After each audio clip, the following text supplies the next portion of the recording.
Assalamualaikum warahmatullahi wabarakatuh. Perkenalkan, nama saya Muhammad Gustaf Jeffrey. Saya dari kelas 12.5. Baiklah, saya akan menjelaskan tentang penelitian saya yang berjudul Peran dan Jasa Depati Parbo dalam Perang Kerinci. Yang pertama, pendahuluan. Kerinci merupakan salah satu kabupaten penyusun Provinsi Jambi.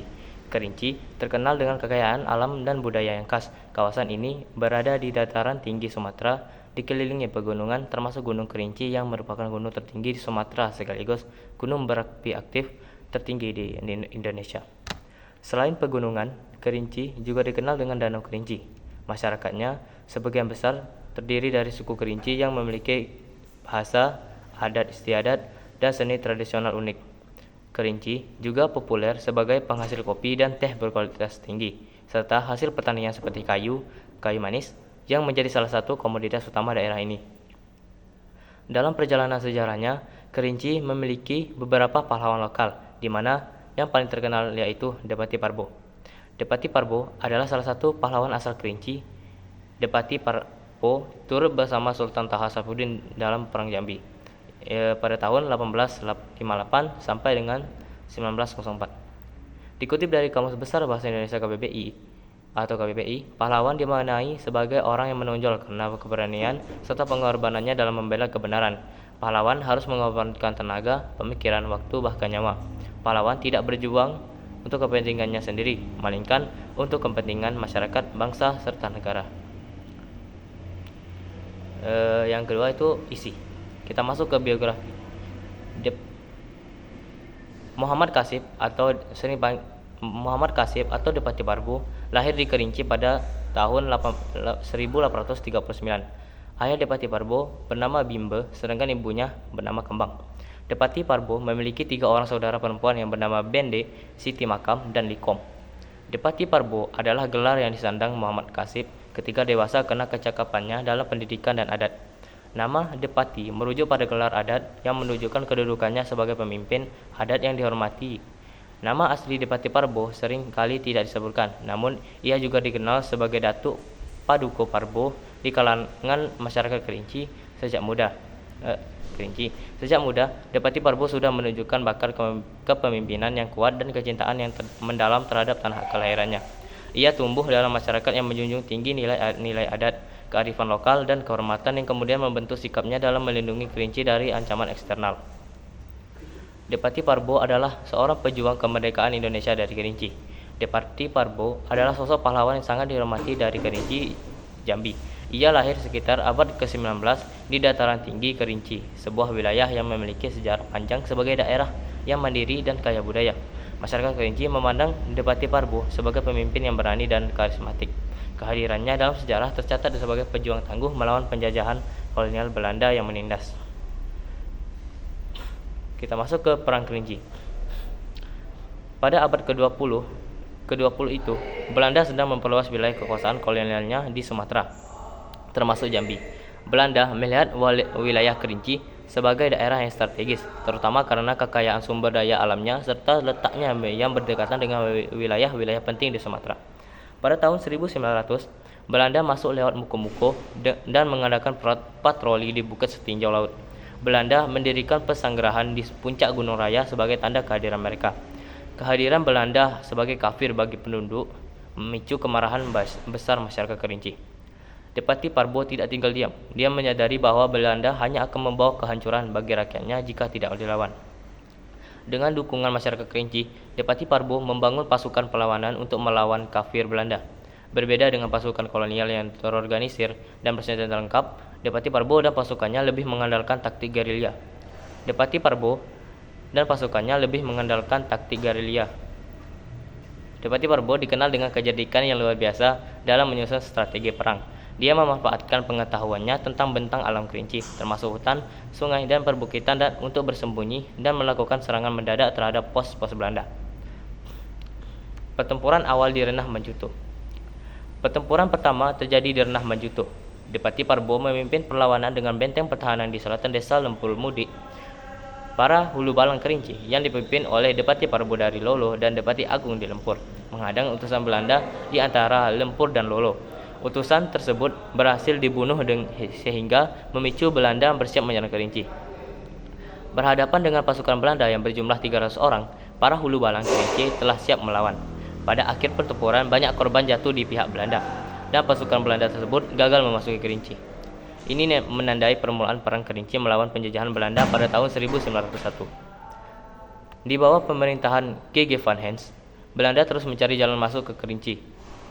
Dengan bantuan Tuanku Regen Indrapura, pada Oktober 1901, Komandan H.K. Marupasha bersama asisten residen Ko Reman meminta Tuanku Regen membujuk para depati dan hulu balang Kerinci untuk menerima pemerintahan Belanda. Namun, bujuk rayu mereka tidak berhasil. Para depati dan hulu balang Kerinci sudah bertekad mempertahankan Kerinci sampai titik darah penghabisan. Pada Maret 1902, pasukan Belanda sebanyak 500 orang di bawah komando Kapten Bolmar mendarat di Muaro Sakai. Mereka menyerang dari 3 jurusan, Renah Majuto, Koto Limosering, dan Tamiai. Pertempuran sengit terjadi di ketiga tempat ini. Salah satu taktik yang digunakan Depati Barbo dalam perjuangannya adalah menyerang pos penjagaan dan konvoi pasukan Belanda. Ia memahami bahwa dengan memotong jalur logistik dan komunikasi Belanda, kekuatan mereka akan melemah. Selain itu, Depati Barbo memanfaatkan dukungan luas dari masyarakat Kerinci yang secara sukarela menyediakan makanan, tempat persembunyian, serta informasi penting tentang pergerakan pasukan Belanda. Solidaritas antara Depati Barbo dan masyarakat Kerinci menjadi faktor kunci dan memperpanjang perlawanan mereka. Pertempuran hebat di Pulau Tengah. Pada Perang Kerinci, pertempuran paling sengit terjadi di Pulau Tengah. Kerinci dipimpin oleh Haji Ismail dan Haji Husin. Pertempuran berlangsung lebih dari 3 bulan, terhitung dari 27 Maret 1902. Belanda melancarkan serangan dari 3 jurusan, Sanggaran Agung sampai Jujun di timur, Batang Merauh sampai Danau Kerinci di utara, dan Semerap sampai Lempur Danau di barat. Berkali-kali Belanda menyerang Pulau Tengah, tetapi selalu gagal. Setelah mendapatkan bantuan pasukan dan persenjataan dari Padang, Belanda melancarkan serangan besar pada 19 Juli 1903. Para pejuang Kerinci terus melakukan perang suci atau disebut dengan Sabilillah sampai titik darah yang penghabisan. Serangan terakhir pada 9-10 Agustus 1903 berhasil membakar dusun baru, menewaskan banyak anak-anak, ibu rumah tangga, dan orang tua yang tidak berdaya. Namun semangat perlawanan tidak padam. Pertempuran demi pertempuran terjadi. Korban berjatuhan di kedua belah pihak. Meskipun tidak memiliki kekuatan militer yang sebanding dengan Belanda, semangat juang Depati Barbo dan pasukannya terus membara. Namun, Belanda juga menyadari pentingnya Kerinci dan tidak ingin melepaskan wilayah ini. Mereka terus mengirim pasukan tambahan dan mempersenjatai pasukannya dengan senjata yang lebih canggih untuk mematahkan perlawanan Depati Barbo. Akhirnya, Depati Barbo menghadapi ujian yang sangat berat. Tekanan dari Belanda semakin meningkat, dan pasukan mereka mulai mengepung dari daerah-daerah yang menjadi basis perjuangan Depati Barbo. Meskipun demikian, ia dan pasukannya tetap bertahan dengan gagah berani hingga titik darah penghabisan. Depati Barbo akhirnya tertangkap dalam perundingan damai yang sebenarnya adalah jebakan Belanda. Pada akhirnya, Depati Barbo harus mengakui kekuatan militer Belanda yang lebih unggul. Meskipun perjuangannya tidak berhasil mengusir Belanda sepenuhnya, ia berhasil menanamkan rasa bangga dan keberanian pada masyarakat Kerinci. Dia kemudian dibuang ke Ternate. Meski begitu, perlawanan kecil-kecilan masih terjadi di berbagai tempat. Depati Barbo dibebaskan pada tahun 1927 dan kembali ke Kerinci setelah permohonan dari kepala-kepala mendapo di Kerinci kepada pemerintah Belanda. Semangat perlawanan yang tak padam. Kisah perjuangan Depati Barbo menjadi inspirasi bagi generasi berikutnya. Meski tertangkap dan diasingkan, semangat perlawanan dan cintanya pada tanah air tetap membara.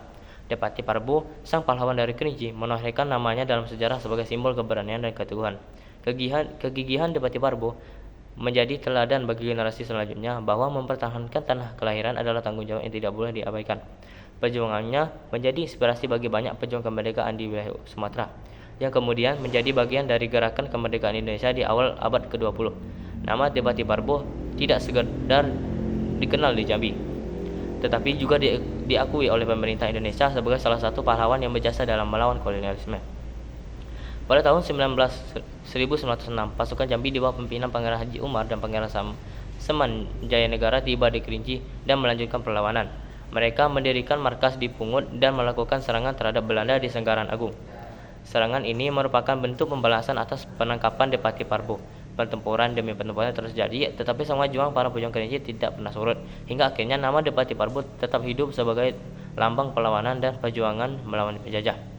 Depati Barbo tidak hanya menjadi pahlawan lokal tetapi juga simbol perlawanan terhadap kolonialisme di Indonesia.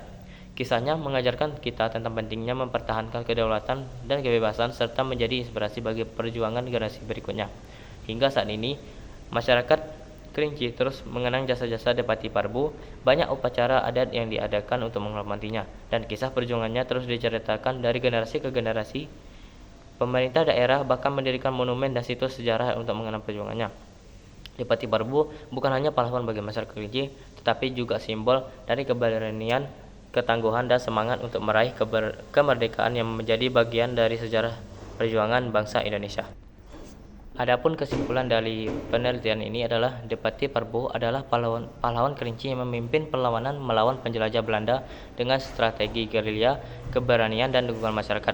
Meskipun akhirnya tertangkap dan diasingkan, semangat perjuangannya menjadi inspirasi bagi generasi berikutnya dan simbol perlawanan terhadap kolonialisme di Indonesia. Baiklah, di sini saya juga akan menjelaskan perbedaan demokrasi liberal dan dengan demokrasi terpimpin. Demokrasi liberal lebih mengarah ke kebebasan individu, sedangkan demokrasi terpimpin ini sifatnya itu autokrasi. Sekian dari video saya tutup dengan wassalamualaikum warahmatullahi wabarakatuh.